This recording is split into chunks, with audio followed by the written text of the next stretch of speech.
And we are live with the Enterprise Month in Review. Brian and I had to call an audible there on our planning for our next event because we got a good one today. Brian, how you doing? Doing fine. I now have electricity back in my office, so Oh, it's right. That's really going to the, help our show, I the would day say. is turning around. Thanks. Really going to help our show. So, hey, if you're watching this, especially on LinkedIn, can you let me know that the stream's coming through okay?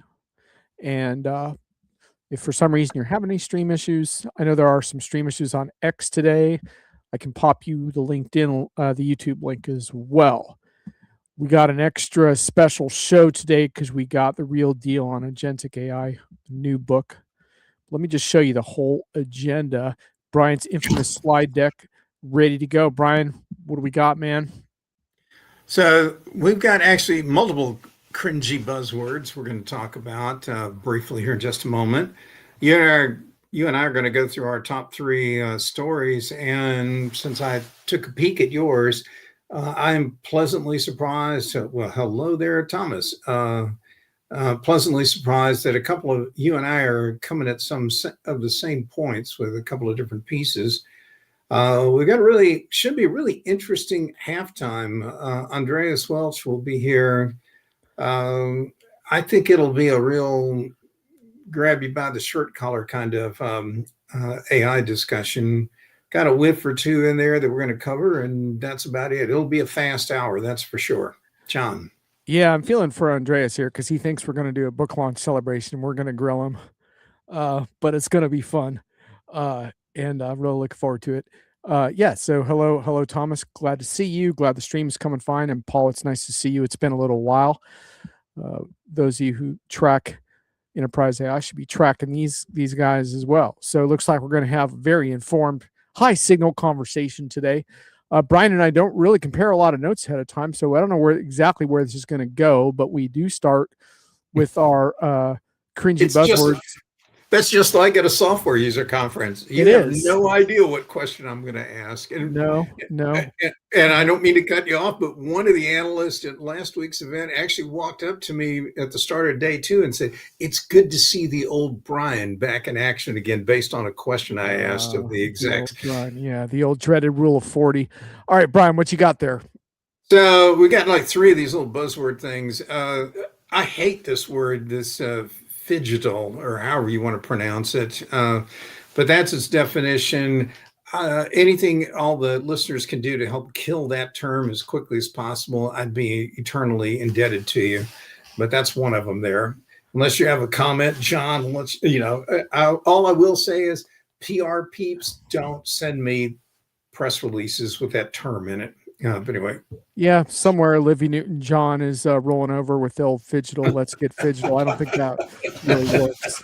That's a good one. Someone popped this one towards me about Nathan Myhrvold's old comment about software as a gas that expands to fill its container. And I've heard similar analogies to freeways over the years, but the new way of looking at that comment is to substitute the word AI in for software. So AI is a gas that expands to fill its container. Boy, are we seeing that now. It's assuming all kinds of budget space that a lot of companies have set aside for other IT functions. So there's that one. And I think we have one more. A little bit longer here. This is one that actually was making the rounds last month, but I thought it was, I couldn't help going for it. It's microslop. It's all the, well, you guys know it. I don't need to talk about it. Ed Bott, though, I want to give a hat tip to him over at ZDNet. He put a whole story together around this stuff. So those are some of the words. You don't need to use them. And we point them out to you so people don't use them going forward. Anyway. I have a feeling that's not the last we're going to hear of slop during this conversation today. But yeah, I just purged some microslop from my computer last night, and it's running a lot better. Hi, Shashi. It's nice to see you there. Shashi should also be tracked. Running a lot of good video of late. Look forward to seeing you soon. If I can just actually remove that from the timeline, though. All right, and now my top stories. So look, we gotta run through these because I really want to get to our featured guest.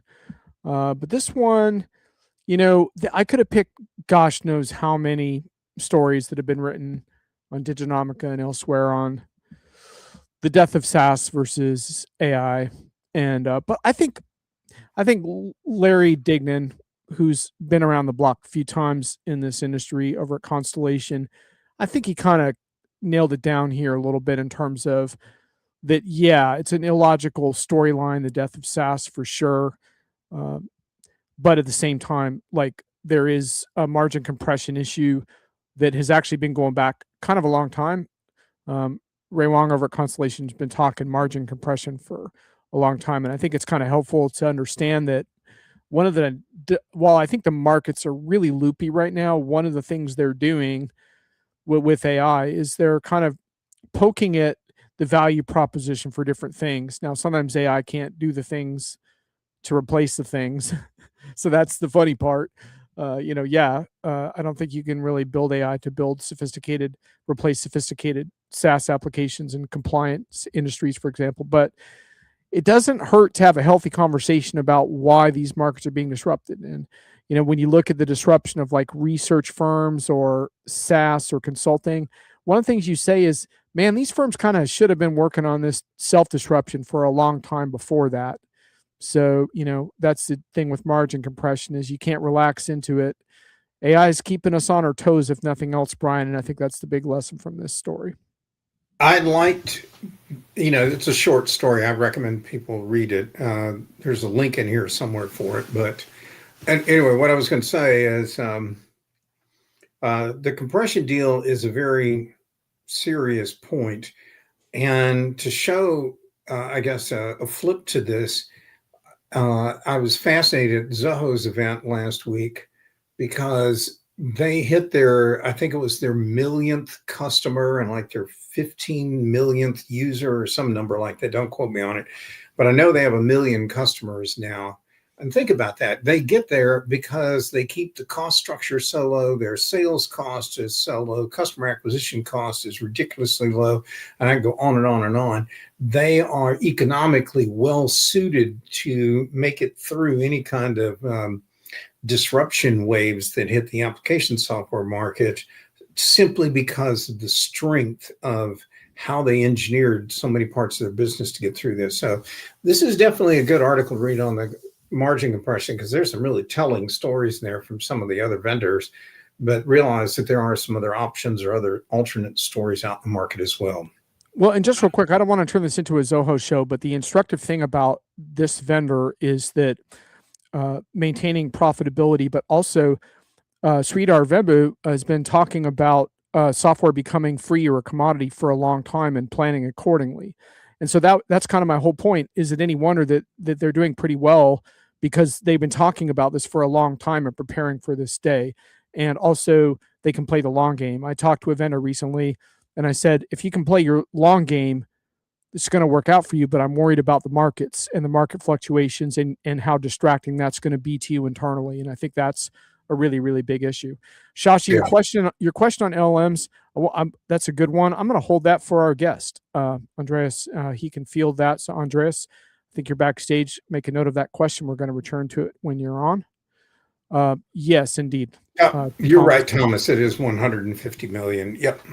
And by the way, by coincidence, both Brian and Thomas did a podcast with me on Zoho, different podcasts. So check those out. Do a search or find me later.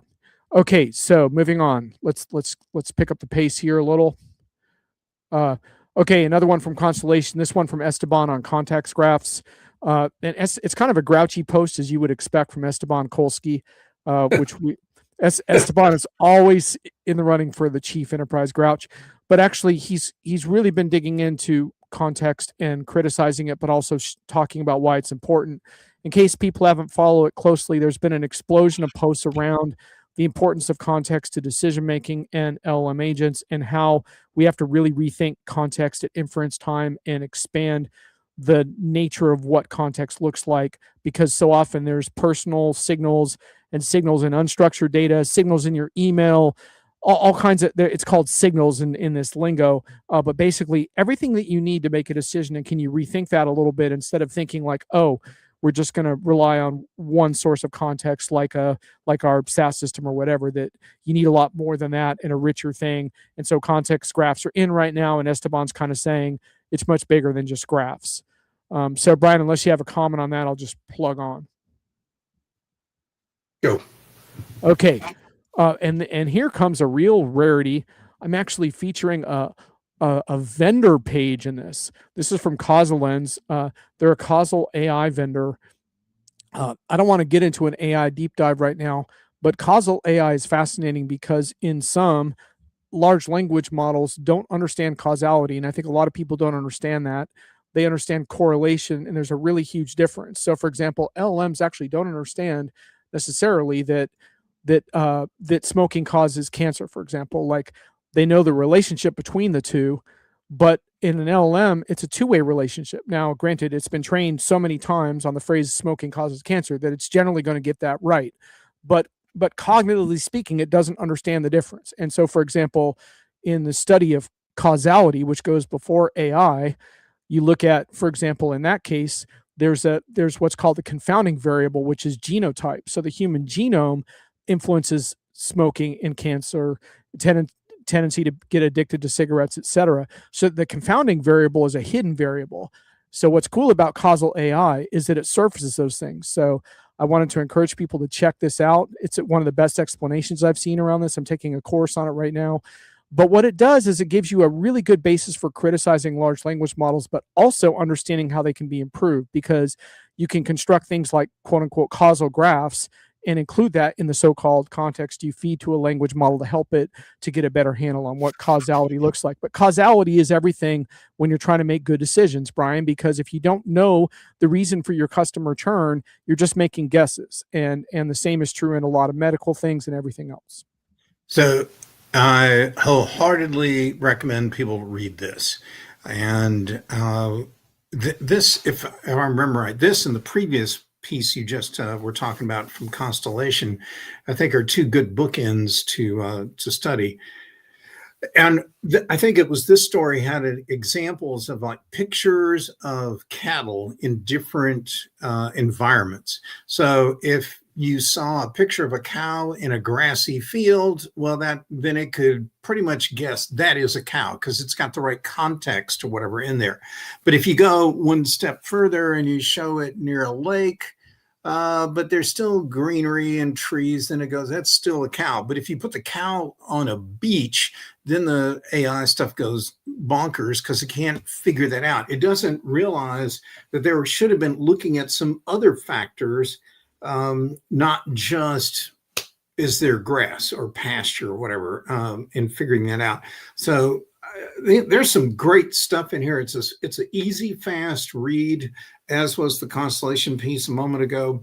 But I think it's important that we all understand why the AI capabilities can be so limited, because the technology doesn't understand, to your point, it doesn't understand causality, and it doesn't recognize, like in the example where the cancer gene, it was a genotype question. Well, we need to look at some other factors before we can make a great decision about what we're actually seeing in front of us. Anyway, enough of that. Yep, I'm taking the course, Brent. I'm racking up the AI certifications. I hope that we worth something on eBay someday. Tracy, great to see you. Haven't seen you in a little bit. You're always a welcome voice in our chats and discussions. All right, Brian, I want to get Andreas on, so let's plow through your stories. What you got? Okay, so this one was this is a piece that I thought was a well done one to explain all the move towards these screenless, headless, whatever kind of app development. And it's one subject I never hear vendors talk about. I have to ask questions to get the subject to even come up. And I think they're trying so desperately to hang on to their install base right now. They're not talking about this. So I'll leave it up to the audience to read this. It was an NFX piece. But it's a well done one on on where this is going, and in particular, the article's main focus are on the startups and how they're not even going to bother building anything like the traditional apps that we have. They're building for a completely different kind of world, and they're not trying to marry it up with the past. So that's what caught my eye. Roger that. The next one was this Fortune article, and this is a cautionary one. It's not that I'm risk averse. I don't go for all the rah, rah, rah of a new technology just because it's new. I always see and look out for things that are troublesome. This lady that wrote the article, or that the article is about, is a big shot in AI, and she thought she was being real clever using some tools to automate a big chunk of her day. And it turned out, when you read all the way through this, that all her collection of AI tools basically, instead of managing her calendar, just went in and chewed it up and got rid of it. And it was because it lost its instructions along the way. So not only do we have to worry with hallucinations, we have to worry about AI bots or whatever that turn around and forget why they exist and what they're doing. She's the head of alignment at AI alignment at Meta. You can't make this stuff up. One quick comment on this. I think I talk about the contradictions in the AI market this year. On the one hand, you have this explosive growth of the OpenClaw autonomous AI agents, and then you have the same agents deleting your inbox. So the contradictions continue. Yep. And all last right, Brian. I think I have one last. Yeah. And this is where I think all of this is building up to, where we should be having conversations is really what is coming next is not necessarily the old SaaS world. We're not, we don't need to be talking about how people are going to be tarting up old SaaS apps for the next 20 years. I know they're going to be doing it, but that's not really the future.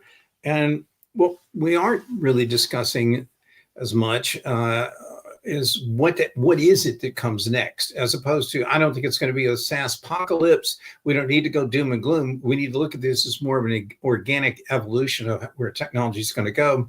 And the conversation really should be about what's that new wave coming out. I mean, we've seen this movie before. We saw the old on-prem kind of monolithic solutions give way to client server stuff, which then it gave way to a whole new group of, and.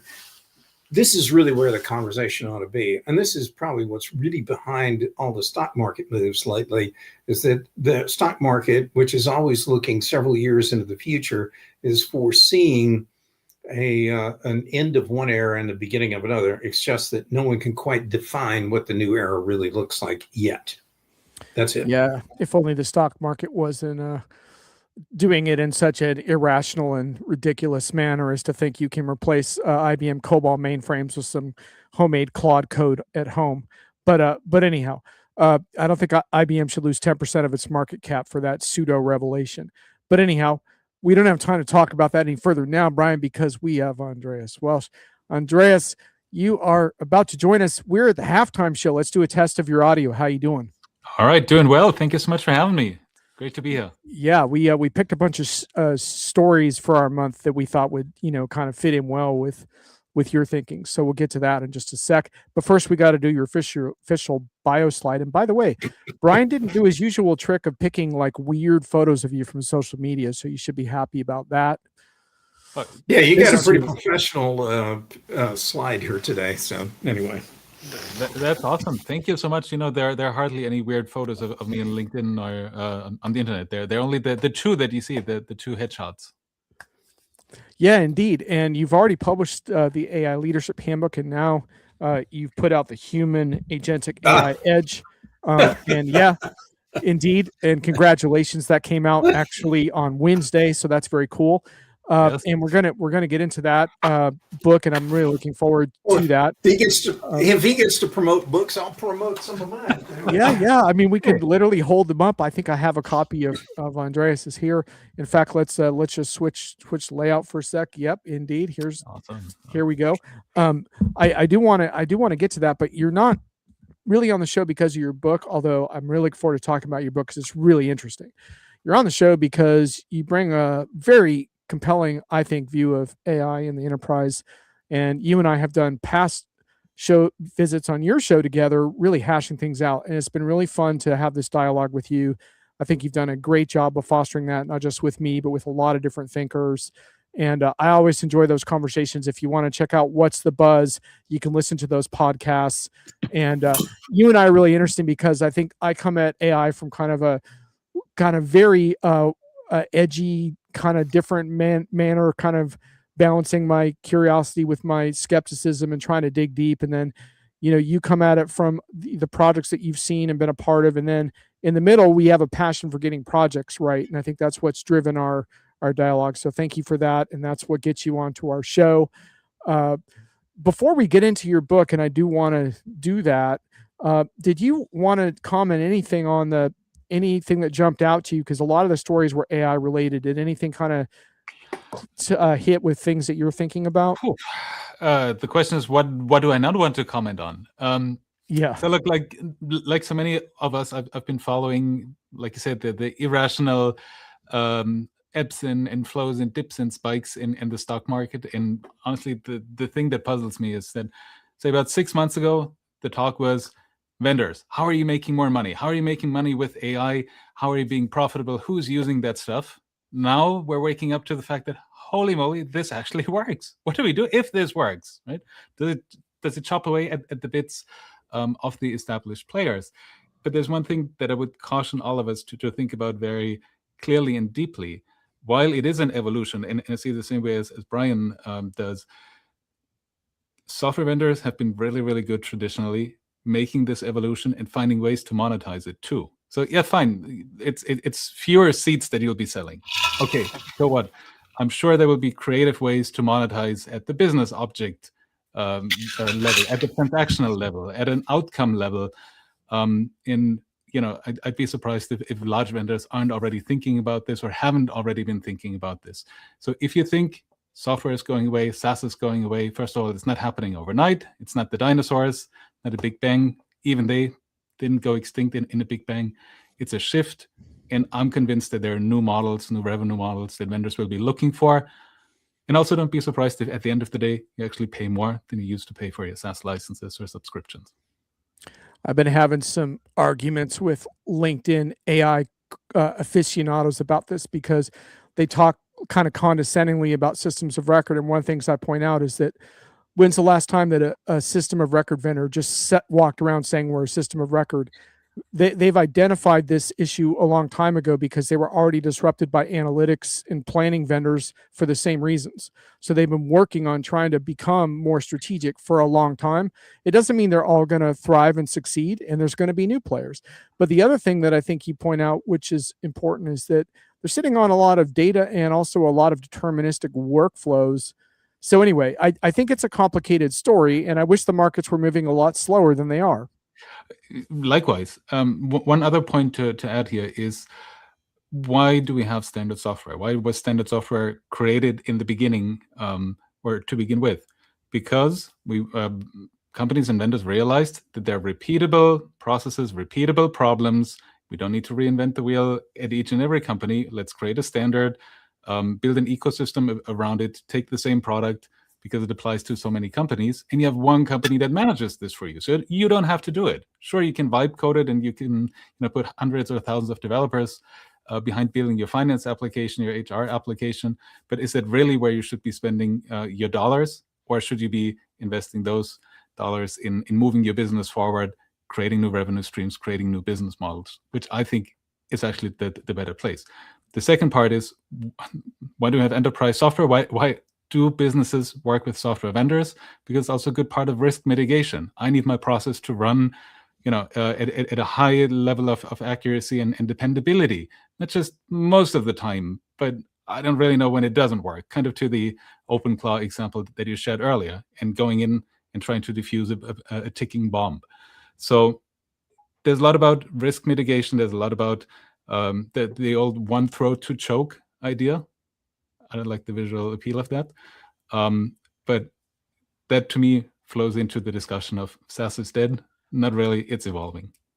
Nothing like being able to call someone on the phone, right? Instead of saying to your agent bot, why did you do that?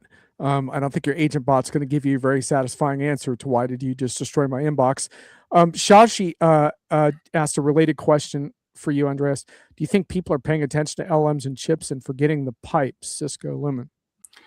Look, it's the old gold rush story of selling shovels, but at the end of the day, you still want to have the golden ring or the golden wedding ring. It depends on where you focus today, but typically those jewelers making the golden wedding rings, we need them. That's where even more value is created, and where even more value is unlocked for those buying it. So don't dismiss it just because we're now talking about chips and data centers. That's the foundational stage. The other value, it's created on top. Yeah, and I think the contradictions are what jump out at me right now, even within the same tools, right? So I can be using a tool that does something spectacularly valuable, and then it does something stupid a minute later. And Tracy pointing out these contradictions on LinkedIn, says I'm a top applicant. I wasn't. Clicked on am I a fit? You're missing several skills. Yeah, I'm not a payroll consultant. Well, Tracy, sorry you got tempted by a job offer that didn't work out. Fortunately, I'm pretty confident in your skills. I think you're going to land on your feet no matter what happens to you. And Thomas says the argument is that the vibe writing of the software comes at almost zero cost. Yeah, well, because someone's subsidizing that cost. And it's a shift, right? It's not just the zero cost for writing the software. The question is who maintains it. And that's the old conversation and the old argument we've had all along. Sure, you can build it in-house, you build your in-house applications. But then the question is who's going to manage them when the intern leaves, when there's turnover. So let's go there, because I just sent a piece off to Diginomica this week where I compared all the AI stuff to an older wave where spreadsheets were going to solve all the problems. And spreadsheets had these advantages. Everybody had a copy of a spreadsheet software package on their laptop or at home or at work, and they were really cheap. You could build something quick and fast. And guess what? I might not use the same range of values when I calculated something that maybe Andreas did. And the stuff never stayed accurate, never was current. It never had an audit trail. It was full of errors, and we could go on and on. And I mean, yes, in some cases, yeah, if you need something quick and dirty that gets you sort of close to the right answer, a spreadsheet would work. But no one built in, to your point, Andreas, about where is the support? I mean, these were like fast things built that already come right out with huge amounts of technical debt, because you got to have somebody that's going to maintain this stuff over time. So we're going to probably see an explosion of AI built agents and workflows and utilities. And we're going to find, and quickly, that a lot of them have problems, and no one's standing around going to be able to fix all this stuff. It's a technical mechanics dream come true for full employment for fixing AI issues and putting in extra guardrails when they're needed. I'm getting flashbacks of the whole citizen development movement. Yeah. I don't know about you. Indeed. So look, we could have a SaaS versus AI discussion, but I don't want to go further in that right now. And the reason is that one of the things, Andres, that I found really compelling, and I haven't read your whole book yet, but I have gone through some of the summaries, is you actually make a coherent argument in the book that really, I think, advances the conversation. So I want to see if we can walk through a little bit of that argument. And by the way, folks in the audience, feel free to keep the comments and questions going. But I want to go through this a little bit because I think you're going to find this interesting. So one of the things that jumped out at me here, I'm just scrolling down to my summary here. I was going to ask you, why do we need another book on AI? Because there's a lot of them, but I don't think we need to ask that, because you can address it if you want, but when we go into it, but I think you justified it. And let me read this sentence. At its foundation, the book argues that most organizations approach AI incorrectly. They focus on tools rather than work design. They deploy co-pilots without refining decision rights. They celebrate productivity gains while ignoring quality decay. The result is what the book calls AI work slop, faster output with unclear ownership and compounding risk. So let's stick with that problem statement for a little bit. That's a really, I think, well thought description of what companies are contending with. How did you arrive at that realization? Great question. So I've been giving leadership trainings for some of the largest organizations on the planet for the last 20 or 21 months since I've gone independent. And one thing that's become clearer and that's also become more consistent across industries, across geographies of different levels of seniority is leaders saying, yeah, I am getting more information from my team. I'm getting more stuff, the reports, the early drafts. Can you take a look at this? The summaries. At one point, the senior manager said, hey, I have 10, 15 team members. They keep sending me all these meeting summaries with the action items. I don't need to know it. I don't need to know it right now. I don't need to know it from everyone. I don't need to know it 5 times a day. That's why we have one-on-ones. And even if I wanted to know it, I wouldn't even have the time to read all of this. So AI is becoming this easy button, right? Quite literally. So wash my hands in innocence. I'm done. I press the button. I use AI. Now it's your problem. Can you take a look at the draft? And you start reading it. And you're like, in this transformative age of AI, like, ooh, no, not again, right? And not from the same person again, because for the last 4 weeks, every time they sent me something, it wasn't bad, but it wasn't good either. It wasn't specific. It wasn't authentic. It lacked teeth. It lacked depth. So likely they pressed the button and said, I am done. Now it's your problem. I call it labor shift because we're shifting the burden of reviewing something from the sender to the recipient. Now, we've all, or many of us have gone through some kind of email or email etiquette training years ago. And to me, the same applies again. One of the fundamental questions in these trainings that I had attended in my corporate career was, before you write something, before you send something, think about, does the recipient even need to know it? What do they need to know? Is that the right time? And do they need to know it to begin with? The same applies now. It just gets a lot easier and a lot faster to create something. So still be mindful, be cognizant of the fact that the other person might not need to know it, that you are not off the hook doing great work. That's one of my favorite phrases, and you'll find it in the book too, just because you have that easy button. So as leaders, we need to encourage and empower our team members to use AI by all means. I do that with my undergraduate students as well. But I think we also need to provide information for students, for professionals, for leaders to make informed decisions about when do I use it, how do I use it, how do I know that this is good, and how much do I still need to know to be able to determine, is this good, is this mediocre, is this great, and how do I get it from okay to really, really good that I can firmly stand behind it.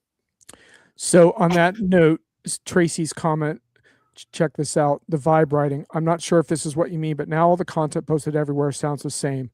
I feel less connected to people because it doesn't feel like a person wrote it. I think that nails that down pretty well, doesn't it? Yeah, I mean, come on. You have two AIs talking to each other. You have one AI writing the post and you have another one writing the comments. And why do we do it? Because we want to game the algorithm. We want to get more reach. We want to, appear in more people's feed. And what you see on social media, the same happens in HR. Tweak your resume to be the perfect candidate and the perfect fit for this job description. Well, guess what? Things like resume matching, you can throw them out the door. You just hit on one of Brian's hot talking points with resume matching. Brian, what do you think of Andreas's core problem statement? We'll get to some of the solution thinking in a sec, but what do you think of the problem statement? Well, the first thing that struck me as you were reading that was clearly that was not written by AI, because AI would have had exactly three subpoints underneath it all, and I could go on and on. I mean, I think Tracy or Tammy, somebody in here is talking on the discussion about where everything sounds the same. I have no interest in working with people where every input coming in my direction I'm getting from others is this blah, generic sameness that doesn't move the needle. In fact, I have to then read all this crap and figure out, is this really right or not? Is it complete? Is the first question. Have they really prioritized it for the business situation or problem at hand? And I got better things to do than, to your point, Andreas, people need to be on the hook for delivering outstanding results themselves. They need to own that. That's their part of the bargain, is they have to do that. And when I have people that work for me on projects and they try to hand in basically cribbed notes. This is like back in grade school. Somebody writes a book report based on a Classics Illustrated comic book they read, that, which summarized like a 300-page book down to a 20-page comic book. And then they summarized that down to a 2 or 3-page essay. They didn't learn anything, and they're not delivering anything of any value. So yeah, I'm right there with him on this. It was a well-written paragraph, whatever, that John read, though. So he picked a good one out of your book. Yeah, and I like this notion of being responsible for your own AI slot. But Andreas, I also like how Tammy picked up on the notion that you aren't off the hook for great work. That might be like my takeaway from this whole discussion so far. I love that. Yeah, and look, I mean, we keep coming back to so many recurring themes whenever we talk about AI. Whether it's about John's and my conversations about how do you actually get AI projects to be successful and why do they fail. Same thing here, right? We come back to these core ideas, core values, core things that have stayed the same no matter what the technology actually is. And you've never been off the hook to do great work. Now it just gets easier to pretend like you're doing great work. Press the button and be done. I don't need to sit here for an hour or two writing and thinking and looking up information and synthesizing. It does it for me. So there's a part of, or a component of understanding how these tools actually work that I think is important, that we need to get across as part of an AI literacy program or some sort of enablement. So professionals know these tools are not infallible. They hallucinate, all the things that many of us and many of you in the audience know already as well. But the less you know about AI, usually the more you believe it's got these superpowers and it's right and it's always right because it reads, it writes like a human. It understands what I'm saying. All these things. There's great research on that too. So I think we need to demystify it in some ways. And looking at it from a company point of view, again, as leaders, you're also not off the hook saying we give everyone Copilot, ChatGPT, or what have you, and we're done. That's our AI strategy. It's a part of it, but hopefully it's not your entire AI strategy. So tools need to go along with hands-on training to learn how do I use them, how do I use them well to make informed decisions and not create work slop. So I want to walk everyone through one of your core arguments in the book that I think is really important. And this may feel like you're in an AI class for a couple minutes, so I apologize for that. But I think it's important that we go through this and use it as a basis for discussion. You make a very interesting distinction between agents as digital employees versus tools. I'm going to put my issues semantically with digital employees to the side right now because I think your distinction is quite interesting. And you talk about distinguishing clearly between productivity assistants and operational agents. And you talk about how agents function as digital employees when they do certain things like operating within guardrails and output against explicit performance criteria and so on. And then you have more on when they're not employees, which includes the kind of work slop we were talking about, generating drafts without process integration, lacking a defined accountability structure, but also some worthwhile use cases, right? Like brainstorming copilots. Nothing wrong with brainstorming. That's not necessarily work slop at all. But you're making a distinction between these two, and you say that this matters very significantly for projects, and that you anticipate a divergence between the more superficial assistant adoption and deeper operational integration, which requires governance. And you ultimately conclude then that, let me just find this. I'm going to read this. The insight for analysis is that market confusion stems from collapsing these lenses. And you insist that sustainable adoption means consciously applying both lenses when decision ownership and accountability remain human. So in other words, you're arguing, correct me if I'm wrong, that we need to converge these into one framework and understand clearly the differences between them. Absolutely. So I think that's the key part, right? I call it the dual lens principle. On one hand, yes, think about agents as digital employees. First of all, marketing of many vendors have been doing a good job peddling that narrative of agents as employees, and you don't need to hire humans. That's why I picked it up. But on the other hand, they're also just software. They're not human. And it's important to call these distinctions out. So somebody was asking the link in the book, to the book. So real quick, it's the HUMAN Agentic AI Edge. And you can find it on humanagenticaIedge.com. It leads you to Amazon.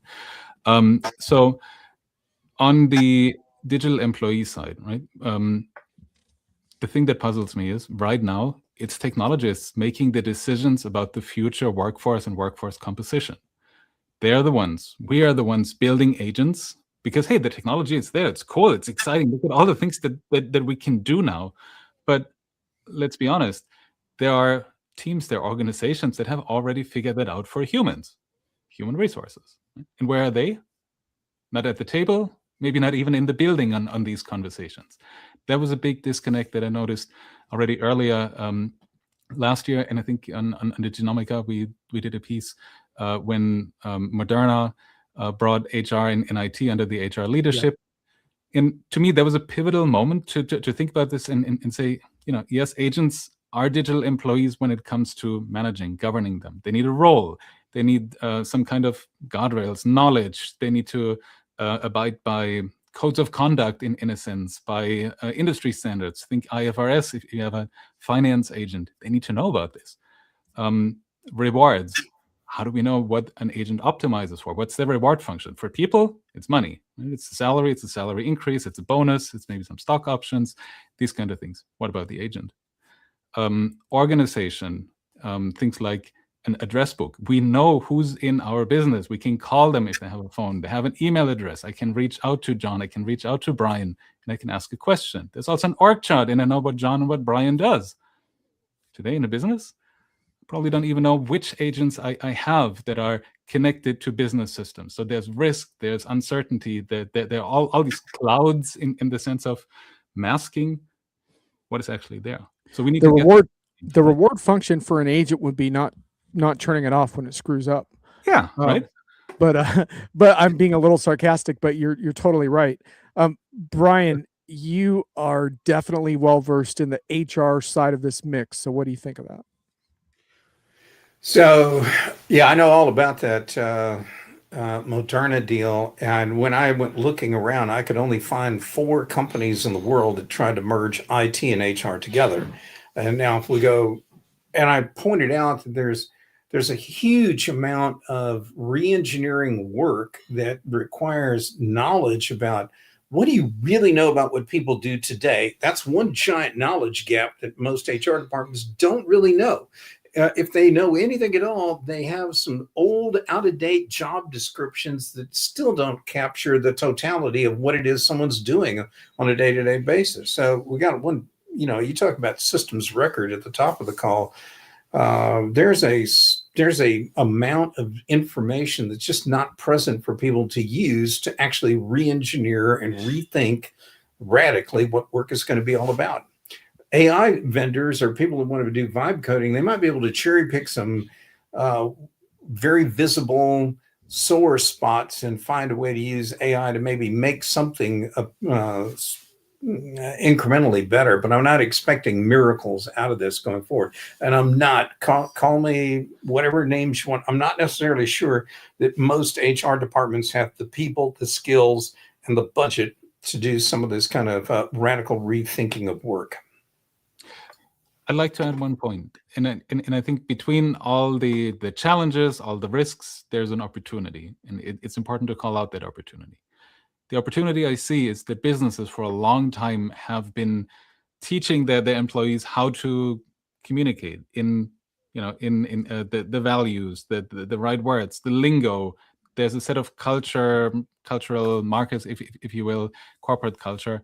But at the end of the day, how you communicate is still pretty much up to you. You take some of the things into account.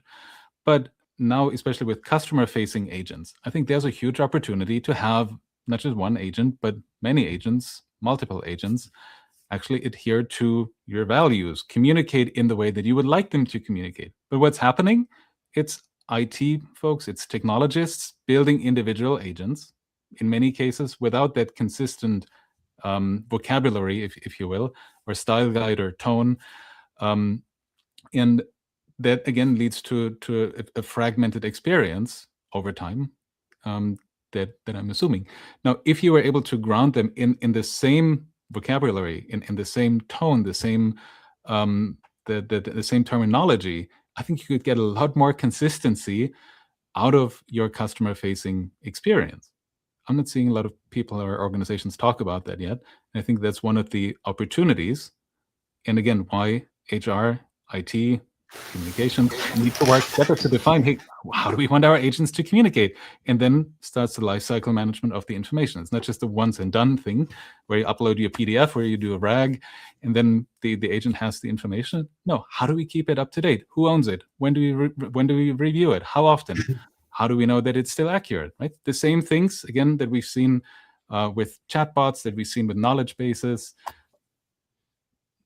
Same thing, different color, different topic. Now it's agents, but it's a life cycle management of information that follows, grounded in the same information, but make sure you maintain it. Big opportunity. I know it's real popular to kick old school application vendors around these days, but if they got one thing really right, that was effective dating of information. They always knew in their application, could always point to the most current, most accurate, most relevant kind of information because of that discipline. LLMs aren't necessarily known for being great about effective dating and understanding the implications of what information is being used or served up to users, because of what's in it. Yeah. So look, we've talked about the digital employee side of the dual lens principle. The other one is it's just software. And I've had many conversations with friends in the industry who've insisted it's just software. It's just another kind of automation, another kind of AI. Sure, it's a little more autonomous. It can now work based on goals, fine, but it's just software. Again, I think it's important we take that duality of digital employees when it comes to managing and governing them and defining them. But yes, it's just software. An agent is just a piece of software, and you are responsible for your agent's actions. Almost like an intern that works for you. Sure, to some extent, they have some accountability, but at the end of the day, for the work products, you're responsible. If you don't review them before you send them up the chain, I think that's up to you, not to your agent or not to your intern. So responsibility, accountability, ethics, fairness, bias, those are all things we need to check as users. We're responsible. It's just a piece of software, but how we manage these pieces of software can very well follow the proven HR principles. Well, it's interesting because it creates a different basis for discussion, and I think that's really helpful. Whether or not a company or an individual completely buys into your framing, I think it creates a different way of discussing this that gets at some of the heart of the challenges that customers are facing. Yeah, Greg, just real quick on AV. Greg, YouTube streaming live. I don't know. Unfortunately, I can't be a tech support person for you and also run the show.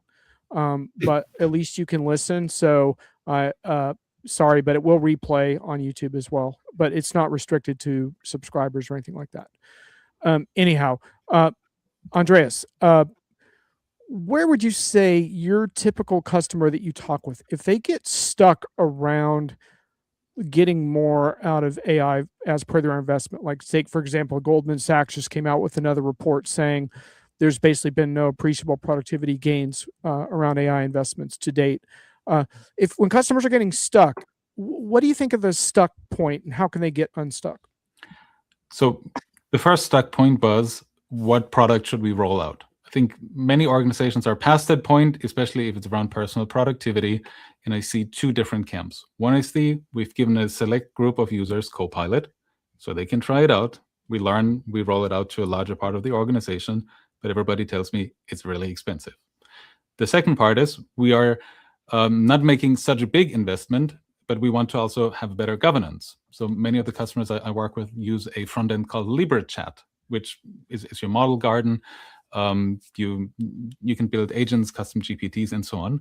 But there, the cost of integration is a lot higher, right? Copilot's built into your Microsoft ecosystem, so very convenient, comes at a price point. The other ones, it's a fragmented experience. And that's what I hear. I need to copy things from Outlook into my LibreChat, and then I ask it to do something, but I cannot create PowerPoint, so I copy it back. So the point why I'm sharing this, and that's in part large organizations, multinational organizations, you think you're saving a few bucks by not going with an integrated solution. Doesn't have to be Copilot.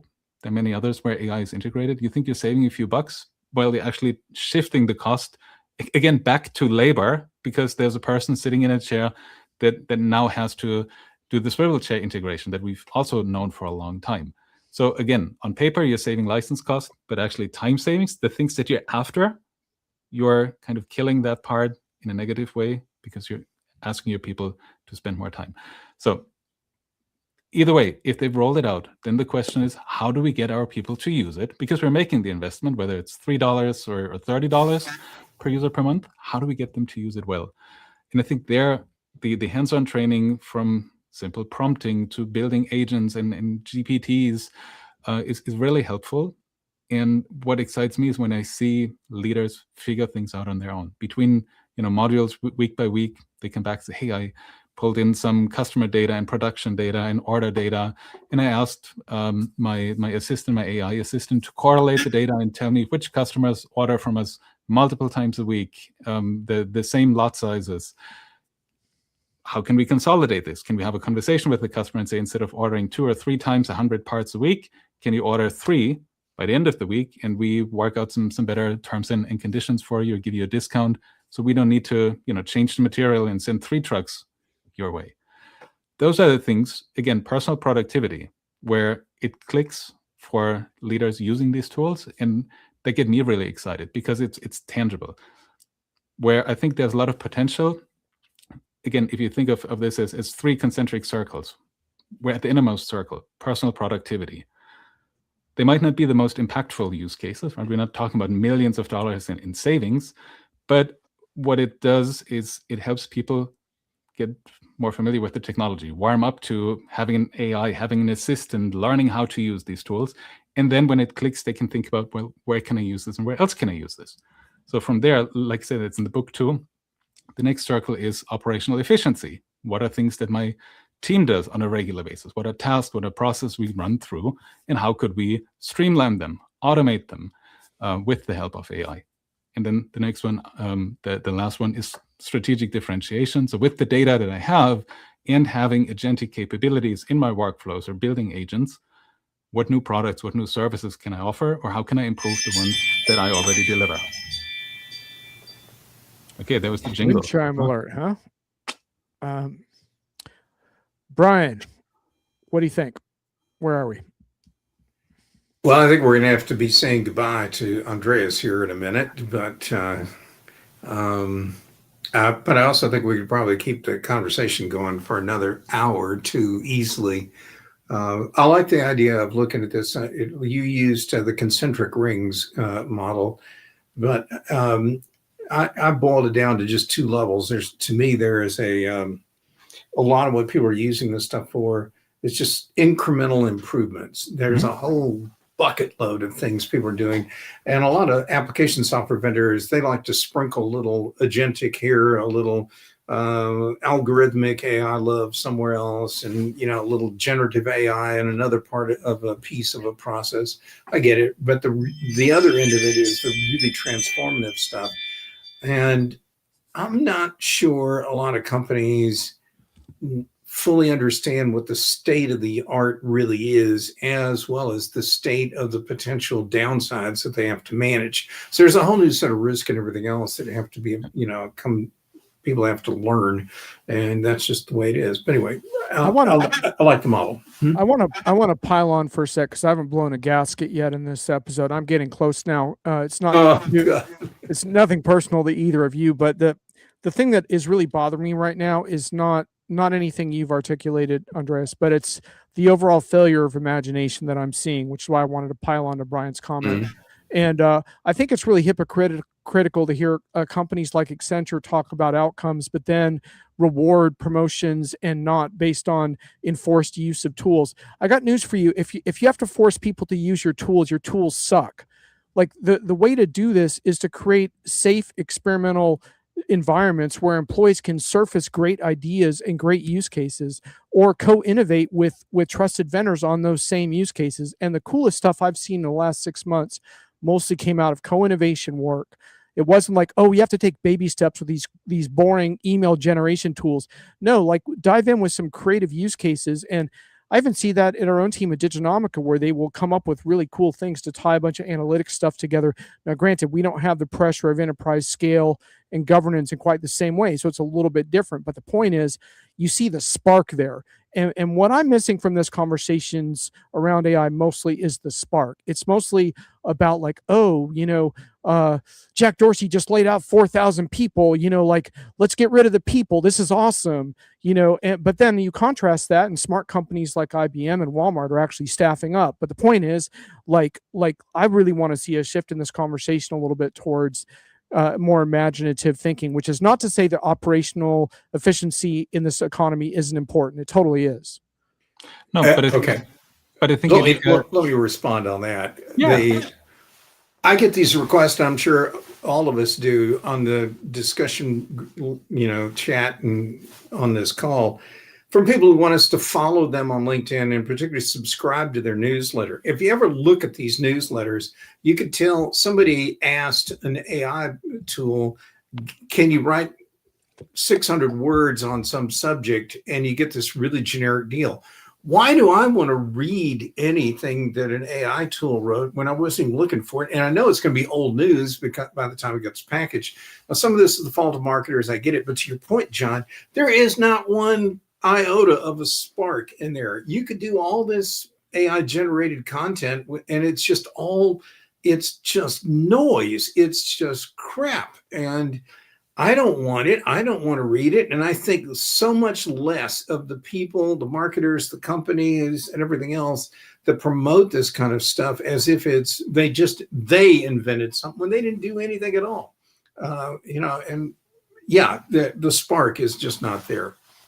If the goal is to create tinder that ignites a fire within a client, this AI generated dreck is not the content that does that. Andreas, this is always what happens at our shows. So this is how awesome. It goes. Otherwise, it's boring. Otherwise, there would be a vendor-sponsored feature. Unfortunately, vendors won't come close to this show, and that's intentional. No vendor sponsorships. Yeah. So look, I think it needs both. We've been in this phase of machine learning driven machine learning and innovation. Lots of co-innovation, and it was difficult imagining what's possible, right? And even if it wasn't imagining what's possible, it was still difficult getting it into the organization. The same is true now with Gen AI, with agentic AI. So personally, I'm grateful that we are getting people to warm up to the idea that here's AI that can do something for you, and then think bigger and bigger. I'm totally with you that it's incremental, but we also know that many of these large organizations that have the AI programs are really struggling even getting small changes into the organization, right? So I think there lies the fine line between, sure, what is possible, but what is actually practical and what can you actually do? So somewhere in between is where I see things are happening right now. And I'm very optimistic that by showing people how you can use this, they will keep thinking and will see the opportunities. And it's a lot more organic than many of the moonshots that have traditionally failed because they were not connected to the business, or they were so big that we ran into so many different problems along the way. Indeed. I want to close this out, but I want to wrap with two leadership things, one from your book, and then we'll move on to the final part of the show. By the way, Tracy, see you later. Thanks for coming. Andreas, two things. One is I talked with a customer last week and was asking them about the dealing with fears and change around AI in the organization. And they said something really revealing, I thought.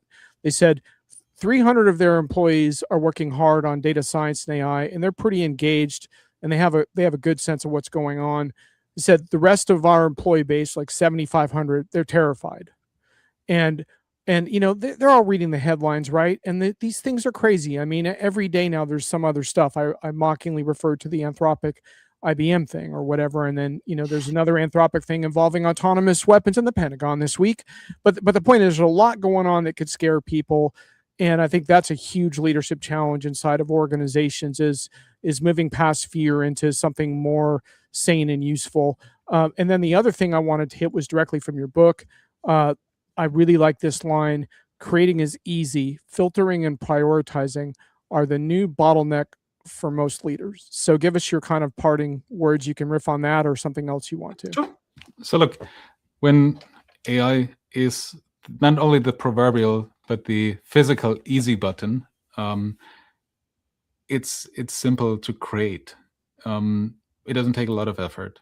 Creating in itself is fast. It's cheap. Like you said, cost gravitates towards zero, but the quality is still what's needed. Your unique insight, your expertise, your company's expertise. If you're out on your own, if you're a consultant, if you do some kind of professional services, people are paying you for your expertise, not just for writing a prompt and sending them something.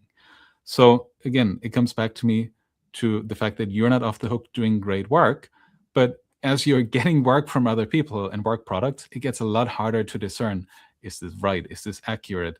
Is this complete? Is this authentic? Do we need this? Is this actionable, right? So you need to do a lot more thinking to filter signal from noise and to prioritize, even within the signal, what are the things that I still need to look at. So I hope you find a lot of value in the HUMAN Agentic AI Edge. You can buy it on Amazon. It's actually a bestseller in the 3 categories that's in. So I'm super excited and proud. There's a launch deal going on, 99 cents for the ebook, $9.99 for the paperback. I'm sure this is applicable in many of your businesses. And do connect, reach out.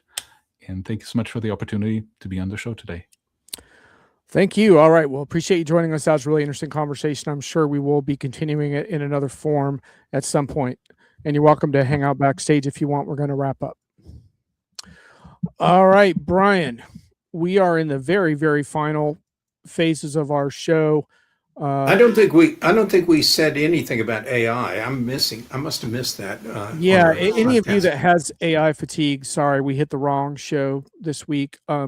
This actually was awesome. I mean, there were so many whiffs this month. I mean, Brian, you already had the great one on the meta alignment open claw thing, but this one with Sam Altman was beautiful. Sam making the point that humans use a lot of energy too, as a way to kind of pull us back from our critique of the data centers, making utility bills expensive for the typical person. Hey, Brian, complaining about data center build out because you use a lot of energy too, man, and so do the other humans on this planet. And Sam Altman wants you to know that. Thanks, Sam. Just send us your address and I'll mail you my Duke Energy bills. Since you clearly have money to build data centers, you've got money to pay for my rising electric cost over here. Anyway. The really fascinating thing about that is that there's a really interesting study of human learning baked into what you would call evolutionary priors. And actually, human energy around training for life has been distributed very efficiently at a lot of levels across millions of years of evolution. So in that regard, Sam's hitting on a really interesting argument, but he's not the right person for that, Brian. He should be apologizing to people for screwing up their utility bills for his pursuit of AGI, a pursuit that's not going that well at the moment, I would point out. So something that inspires and creates value. Brian, I'm missing your dog, man. This is no substitute for your dog. My dog is a real, an amazing critter, but it's fascinating. We talked a little bit about personal productivity towards the end of Andreas's commentary, and I'm always looking for things that make my life and my job easier, better, and so forth. I'm not plugging this. I'm just pointing out, I got one of these, cost about $100. It's got a tiny little gray button on the back that you just push and it'll record and upload not only the audio file, it'll do the transcription, it downloads it to your cell phone or your laptop. It does all that brainlessly. It's really changed how I approach vendor briefings and user conferences. Works extremely well. But more than anything else, I've noticed now that almost every industry analyst is doing something that's live transcription using AI to capture things in the moment. And to the point of just a minute ago where you were about to go really ballistic, John, it doesn't always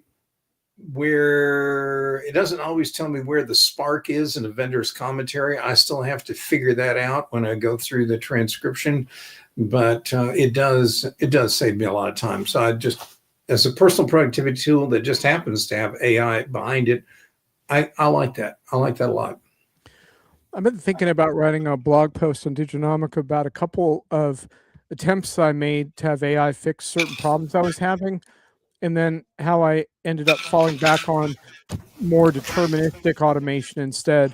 The big one was email. I tried a bunch of things for AI to fix my inbox. It was becoming really unmanageable, and I ended up solving it with by building 250 new email filters into my Gmail instead.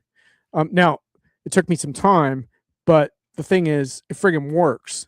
Whereas the AI couldn't sort for crap and couldn't prioritize for crap.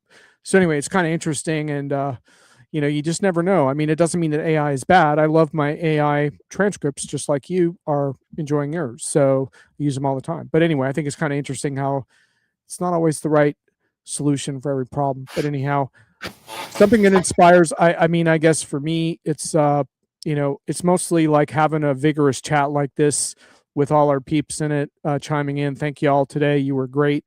And I think the only way we can kind of make sense of this is to do it together, have some fun, be critical, and do it as a community. So appreciate y'all out there joining us for this. And Brian and I are glad to have you, and we'll definitely be doing it again in a month or so. And I'll make sure to try to invite all of you who came today. So thanks a lot. Brian, any final comments? No, just thanks. My thanks as well. Thanks everybody for being here. Makes a nice way to wrap the week. Thank you, folks. Indeed. Catch you later, y'all. Enjoy your weekend.